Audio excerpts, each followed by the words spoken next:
오늘 제목은 선악과를 먹지 말라고요. 네, 좀 도발적이죠.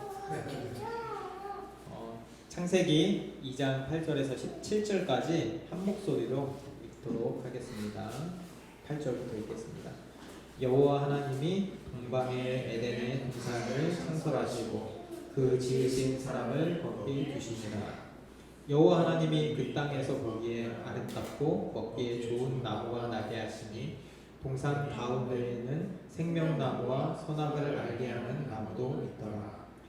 강이 에덴에서 흘러나와 동산을 적시고 거기로부터 갈라져 네 그물이 되었으니 첫째 이름은 비손이라. 금이 있는 하윌라 온 땅을 불렀으며 그 땅의 금은 순금이요 그곳에는 베델리엄과 후마도 있으며 둘째 강의 이름은 기온이라. 구스 온 땅을 둘렀고 셋째 강의 이름은 히데겔이라. 아스로 동쪽으로 흘렀으며 넷째 강은 누브라 내려더라. 여호와 하나님이 그 사람을 이끌어 에덴 동산에 두어 그것을 경작하며 지키게 하시고 여호와 하나님이 그 사람에게 명하여 이르시되 동산 각종 나무의 열매는 내가 임의로 먹되 선악을 알게 하는 나무의 열매는 먹지 말라. 내가 먹는 날에는 반드시 죽으리라 하시니라. 아멘. 선과 악에 대한 논쟁은 오랫동안 이어져 왔습니다. 그것은 선과 악이 객관적이고 보편적이라고 주장하는 쪽이 한편이 있었고요. 반대로 주관적이고 시대와 상황에 따라서 상대적이라고 주장하는 그런 논쟁이 이어져 왔죠. 논쟁은 해결되지 않았습니다. 무엇이 선이고 악인지 명확하게 정의를 내릴 수 없었기 때문입니다. 예를 들면 어떤 사람들은 살인이 항상 잘못된 것이라고 주장하죠. 하지만 다른 사람들은 그것이 정당방위나 전쟁 중에 살인이 이루어진다면 그것은 정당화할 여지가 있다라고 말을 하기도 합니다. 그런 면에서 본문에서 살펴볼 선악을 알게 하는 나무, 선악과라고 하죠. 그 이야기는 우리에게 질문을 던집니다. 이런 질문이죠. 왜 하나님은 선악과를 동산에 두셨을까? 왜 선악과를 따먹게 해서 에덴 동산에서 쫓아내서 우리를 이렇게 힘들게 할까? 이런 고민 한 번쯤 다 해보셨죠? 네. 오늘 본문을 통해서 에덴 동산 그리고 선악과에 대해서 그리고 그것이 우리에게 어떤 의미를 지니는지 살펴보도록 하겠습니다. 우리 아이들이 사라지니까 마음의 평온이 시작부터 멍멍이네요. 하나님은 자신의 형상을 따라 사람을 지었죠. 하나님은 사람을 매우 특별하게 생각했는데요. 그래서 지구의 동쪽 어느 한 지역, 에덴이라는 곳에 동산을 만드십니다. 그 에덴의 뜻은 기쁨이라는 뜻이에요. 하나님의 손수 가꾸신 그 땅은 기쁨이 넘치는 곳이었고요. 모든 것이 아름답고 풍요로웠습니다. 얼마나 아름다웠을까? 제주도만큼 아름다웠을까? 하와이만큼 아름다웠을까? 솔직히 상상이 잘 안 돼요. 요즘 코로나가 끝나기 무섭게 사람들이 정말 수많은 아름다운 곳을 찾아서 떠나잖아요.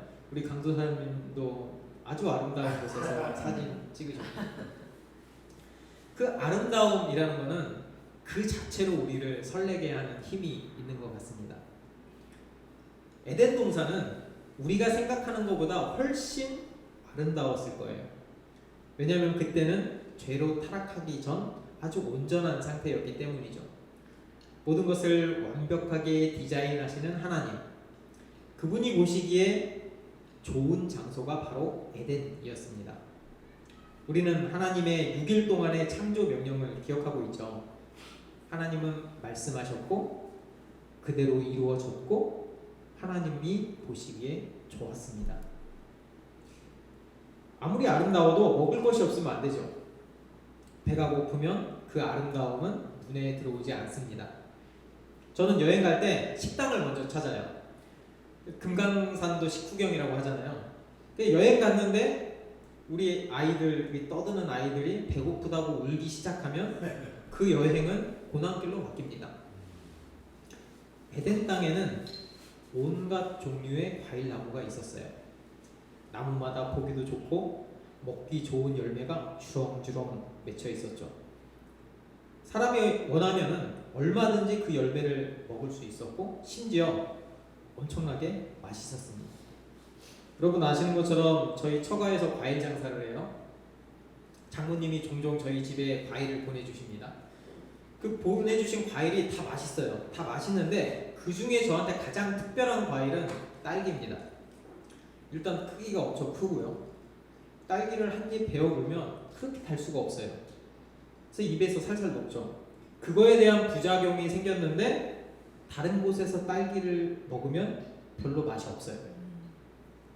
그 딸기가 제 입맛을 아주 퀄리티를 굉장히 높여버린 거죠. 에덴 동산이 그런 곳이었습니다. 아주 아름다운 열매가 탐스럽게 맺어 있어서 그것을 마음껏 먹을 수 있는 그런 곳이었죠. 그것뿐입니까? 에덴 동산의 중앙에는 큰 강이 흐르고 있었는데요. 물은 생명을 상징하죠. 그래서 물이 있는 그곳에 생명이 움틉니다. 역사적으로 봐도 인류의 문명은 강을 중심으로 발전했죠. 에덴 동산은 강의 근원이 되는 땅이었습니다. 강은 동산을 두루두루 돌아 흠뻑 적신 뒤에 네 줄기로 갈라져 흘러나갔습니다. 강의 이름은 비손, 기혼, 히데겔, 유프라테스. 정확히 뭔지는 아직도 밝혀지지는 않았어요. 또 그 땅에는 금이 풍부했다고 적혀 있어요. 그러니까 지하 자원까지 풍부했던 곳이 에덴 동산이었죠. 그 모든 걸 다 갖춘 선택받은 땅, 그곳이 바로 에덴 동산이었습니다. 하나님이 창조한 에덴 동산은 그렇게 풍부하고 아름다운 곳이었어요. 하나님은 나무를 에덴 동산에 옮겨 심지도 또 강을 파지도 않았습니다. 그저 말씀하셨고 그대로 이루어졌습니다. 그러니까 그곳은 하나님의 왕국이었고 하나님의 나라였습니다. 하나님은 에덴 동산의 주인이자 왕이셨죠. 하나님이 그곳에 계시기 때문에 에덴 동산은 그렇게 풍요롭고 아름답고 복이 넘치는 땅이 된 것이죠. 우리 앞서 7절에서 하나님은 정성껏 빚은 흙덩이에 하고 생기를 불어넣으시고 자신을 닮은 생명체를 창조하셨습니다. 사람은 하나님과 가장 닮은 존재였죠. 그 아름다운 땅에 하나님이 사람을 두십니다. 8절 볼까요? 여호와 하나님이 동방의 에덴 동산을 창설하시고 그 지으신 사람을 거기 두시니라. 하나님이 사람한테 이렇게 이야기합니다. 사람아, 너는 동산의 모든 것들을 잘 돌보고 관리해라. 에덴 동산을 경작하고 지키는 것, 이것이 하나님이 사람을 에덴 동산에 두신 목적이었습니다. 오직 사람만이 이렇게 완벽한 환경에서 마음껏 일할 수 있는 기회를 얻은 것이죠. 엄청난 특권이죠. 다른 피조물들은 이런 권리가 없었으니까요. 이거를 통해서 저는 하나님의 그 진한 사랑을 느꼈어요. 왜 이 사람한테는 이렇게 특혜? 요즘 특혜 때문에 또 문제가 많잖아요. 그렇게 사람은 하나님 나라의 관리자로 취직하게 됩니다. 그의 임무는 아까 말씀드렸듯이 하나님의 나라를 다스리는 일, 그러니까 좀 더 구체적으로 이야기하면 경작하고 지키는 것이었습니다. 에덴 동산에서 하나님, 그 인간은 창조적으로 일했습니다. 단순히 잎사귀를 정리하고 가꾸는 것에만 그치지 않았고요. 그 사람은 하나님이 하셨던 것처럼 일했어요. 하나님이 하셨던 것처럼 만물을 다스렸죠. 어떻게 다스렸는지 19절에 나와 있습니다. 제가 한번 읽어볼게요. 19절. 여호와 하나님이 흙으로 각종 들짐승과 공중의 각종 새를 지으시고 아담이 무엇이라고 부르나 보시려고 그것들을 그에게 이끌어 가시니 아담이 각 각 생물을 부르는 것이 곧 그 이름이 되었더라. 비슷하지 않아요? 하나님이 창조하실 때랑 비슷하지 않나요?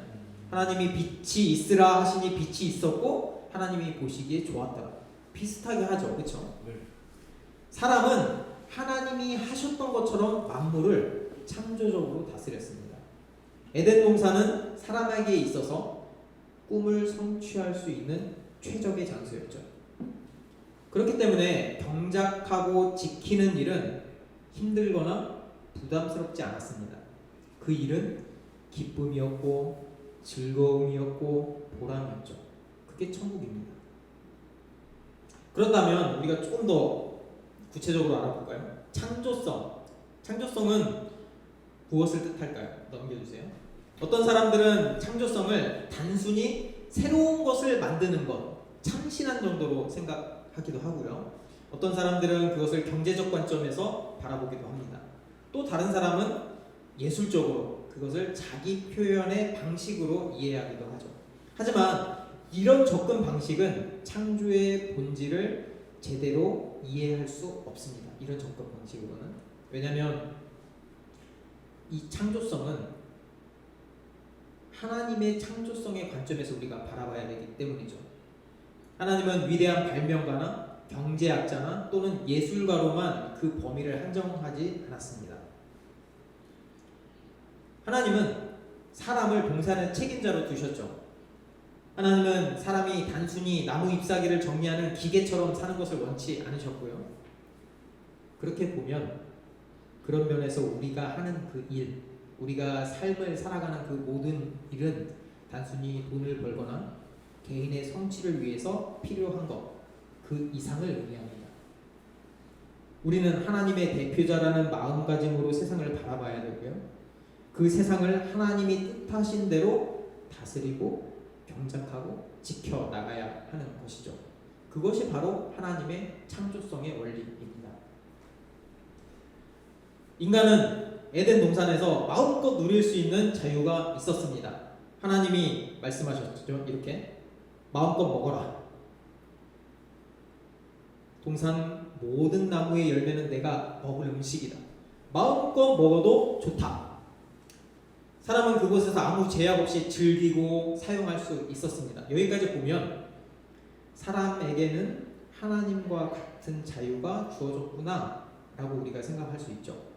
바로 뒤에 17절을 보기 전까지는 말이죠. 17절에는 하나님이 정반대의 말씀을 하십니다. 하나님이 말씀하시죠. 사람아, 너 반드시 명심해라. 선악을 알게 하는 나무의 열매는 절대 먹지 말아라. 먹는 날에는 반드시 죽는다. 하나님의 이 말 한마디, 이 말 한마디가 인간의 완전할 것 같았던 그 자유에 급제동을 옵니다. 그것을 어기는 대가는 죽음이죠.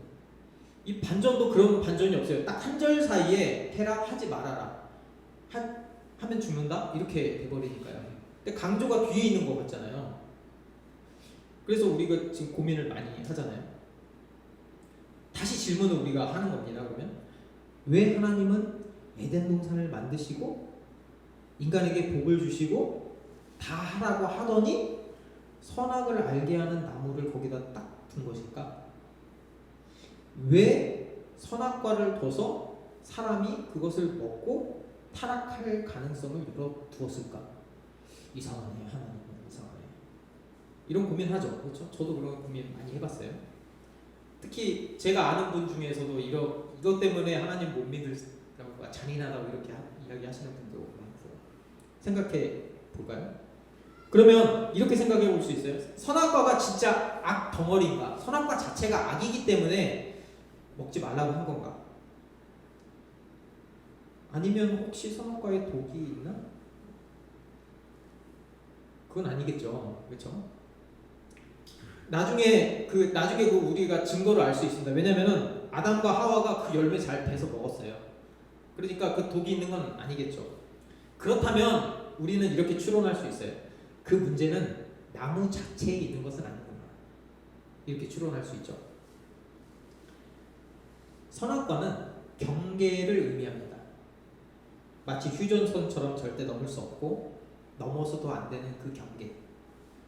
하나님께서는 인간에게 정해진 경계 안에서 살아라 라고 선악과를 통해서 이야기하신 거죠.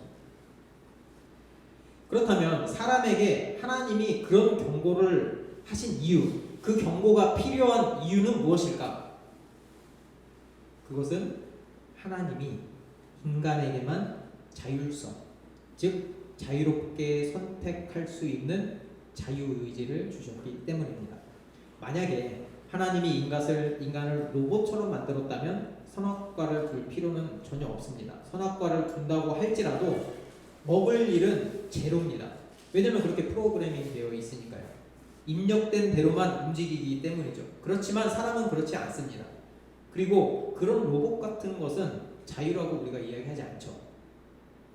제가 어떤 예를 들면 조금 더 이해가 좋을까라고 하나 생각해봤는데, 상상 속에서 한번 생각을 해봤어요. 어디서 읽은 것 같기도 하고, 만약에 어떤 스토커가 그 좋아하는 여자를 찾아가서 칼로 위협을 하는 거예요. 그래서 나를 사랑한다고 꼭 이야기해라. 근데 여자가 보니까 사랑한다고 안 하면은 자기를 죽일 것 같은 거예요. 그럼 여자가 뭐라고 대답하죠? 일단 살아야 되잖아요. 생명의 위협을 느끼잖아요. 그러니까 사랑한다고 이야기할 거예요. 근데 그것을 우리가 자유라고 할 수 있을까요? 자유라고 할 수 없죠. 그것은 자유가 아니죠. 하나님은 인간을 그런 식으로 만들지 않았어요. 하나님은 인간에게 자신의 자율성을 가지고 선택할 수 있는 권리를 줬습니다. 인간에게 그 자율성은 엄청난 특권입니다. 우리 지난주에 살펴봤잖아요. 하나님의 형상. 이거 기억해야 됩니다. 하나님의 형상을 지닌 우리는 여기 다른 피조물들이 보기에는 하나님 같은 존재죠. 그렇죠? 근데 하나님이 보시기에 우리는 피조물이죠.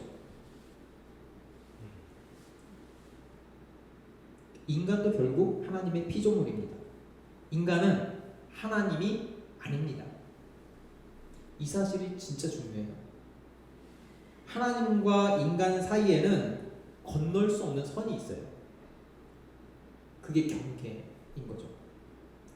그 사실을 선악을 알게 하는 나무가 보여주는 거예요. 상징적으로. 선악을 안다는 것은 판단한다는 것을 뜻해요. 사람은 최종 결정권자가 아닙니다. 이 금지 명령은 사람아 기억해라. 최종 판단자는 네가 아니고 하나님이다 라는 것을 보여줍니다. 지난주에 총독 이야기 했잖아요. 총독은 자신의 관할 지역에서 왕 같은 존재죠. 하지만 그 권한은 왕으로부터 위임받은 것입니다. 최종 판단은 언제나 왕에게 있죠. 총독은 왕에게 결정을 구하고 그 왕의 판단에 따라 순종해야 합니다. 그것이 총독으로서 마땅히 행해야 할 자세죠. 하나님은 왕이십니다. 우리가 주님이라고 할 때 그 주가 왕이라는 뜻입니다.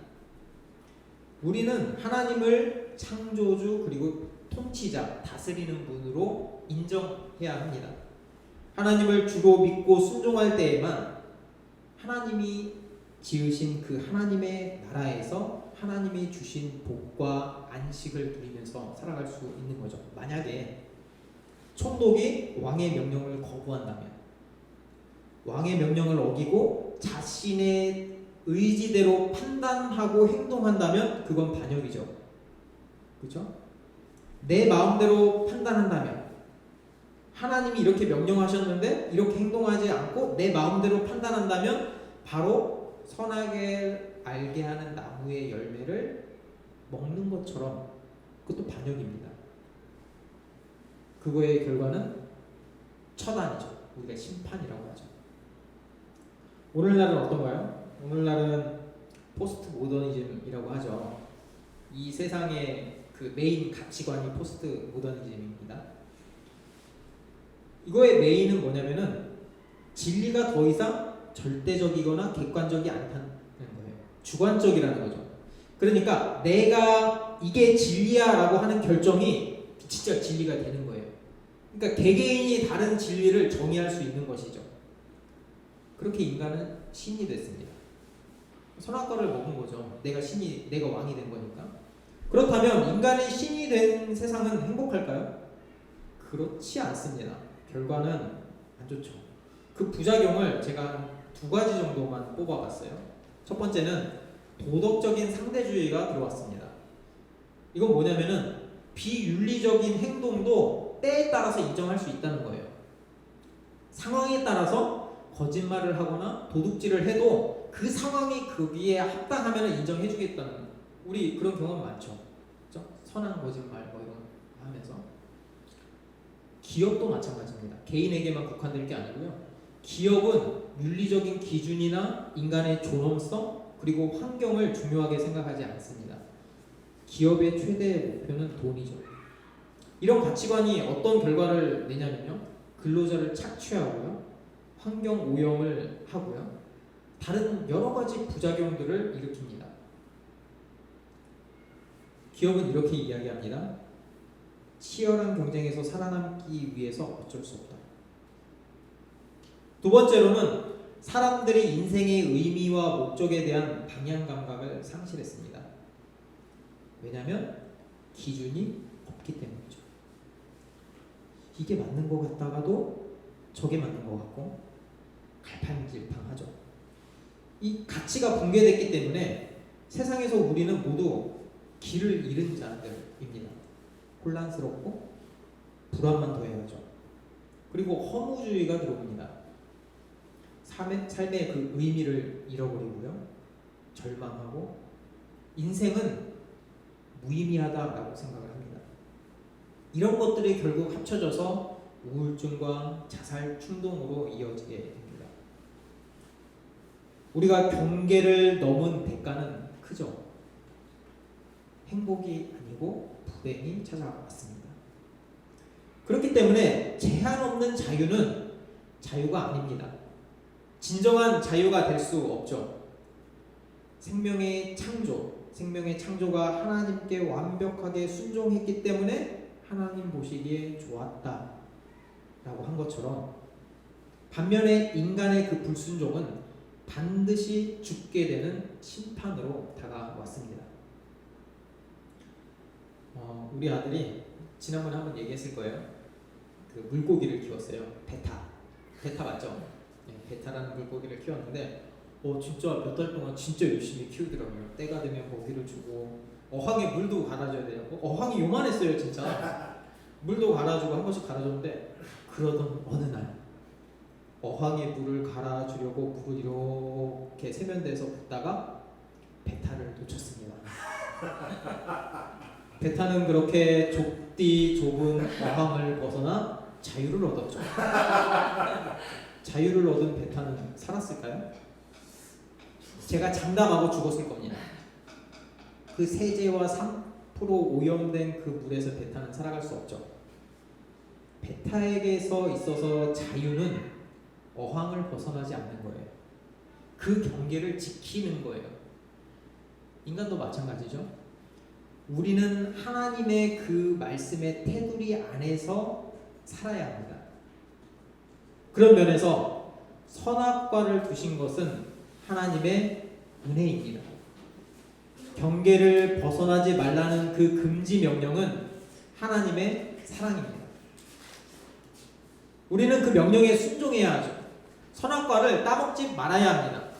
그거에 우리한테 이익이 되기 때문이죠.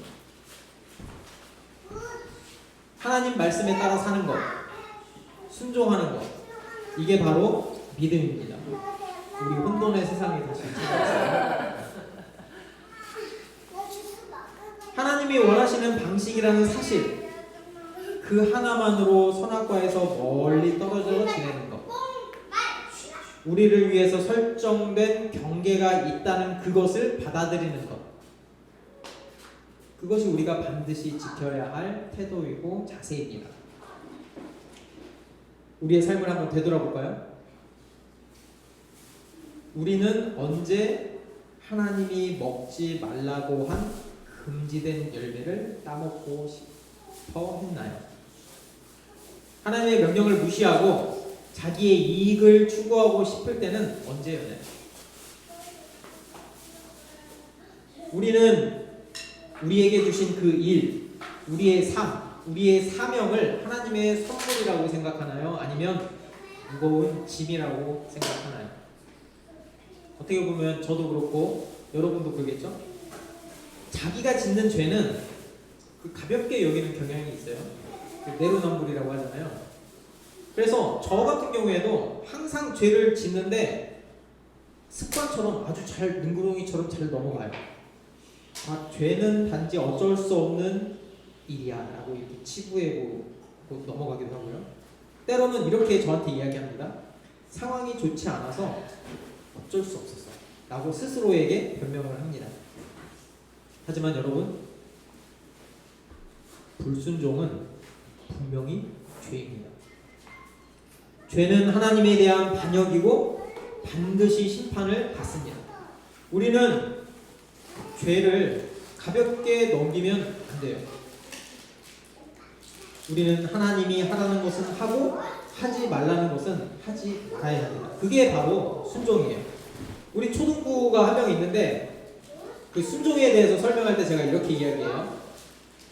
하나님이 너 이거 해라 라고 했을 때 네, 하겠습니다. 이게 순종이고요. 너 이거 하지 말아라 할 때 네, 하지 않겠습니다. 딱 순종이에요. 그러니까 하라고 할 때도 네, 예스. 하지 말아라고 할 때도 예스 라고 하는 게 우리의 순종입니다. 하나님이 원하시는 진정한 순종의 모습은 예수님을 보면 우리가 알 수 있어요. 겟세마네 동산에서 예수님은 이렇게 기도합니다. 내 원대로 마시옵고 아버지의 원대로 되기를 원하나이다. 예수님도 자기 뜻대로 하지 않고 아버지인 하나님의 뜻대로 하셨어요. 이게 바로 순종하는 모습이죠. 이런 고백의 삶이 진정 하나님을 주로 인정하고 사는 신앙인의 올바른 모습입니다. 그리고 우리는 우리 안에 계신 그 성령님이 인도하는 대로 성령님의 세미한 음성을 듣고 그 인도대로 따라가는 것이 예스 하고 따라가는 것이 순종이죠. 우리의 그 선악과의 경계를 넘지 않는 생명의 길입니다. 말씀을 맺어볼까요? 저는 이렇게 딱 한마디로 이렇게 이야기할 수 있을 것 같아요. 금지 명령은 하나님의 은혜다 라고. 선악과는 왜 두셨을까? 본문은 에덴 동산에서 우리의 위치를 강조합니다. 하나님께서는 우리에게 선택할 수 있는 자유를 주셨죠. 그러나 그 자유에는 한계가 있습니다. 우리는 하나님의 명령에 순종하고 그분의 가르침을 따라야 할 책임이 있습니다. 우리는 주인이 아니고 관리자입니다. 신이 되고자 하는 인간의 그 탐욕은 죽음을 불러왔죠. 그렇기 때문에 선악과를 먹지 말라는 하나님의 명령은 은혜입니다. 하나님이 함께 하시는 그곳에 생명이 있기 때문입니다. 일상에서 하나님의 길을 따르기로 이렇게 선택하는 게 쉽지 않죠. 결심했다가 계속 이렇게 일주일 해보면 우리 실천하게 했는데 잘 안 되잖아요. 하지만 순종할 때 그만한 가치가 있다는 것을 우리가 알았으면 좋겠어요. 죄의 유혹을 물리치고 시련과 유혹의 때에 하나님께로 돌이키도록 애쓰기 바랍니다. 선악과가 먹음직하고 보암직하지만 하나님이 명령하셨기 때문에 하지 말아야 되는 거죠. 하나님의 명령에 순종하고 그분이 인도하는 길로 우리가 정말 무직하게 걸어갔으면 좋겠어요. 그 길이 진정 축복의 길이고 생명의 길입니다. 우리 삶의 예배라는 찬양 함께 했으면 좋겠어요. 오늘 본문 말씀하고 많이 참 매칭이 되는 것 같아요. 함께 찬양하겠습니다.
반박하신 분 주 앞에 엎드려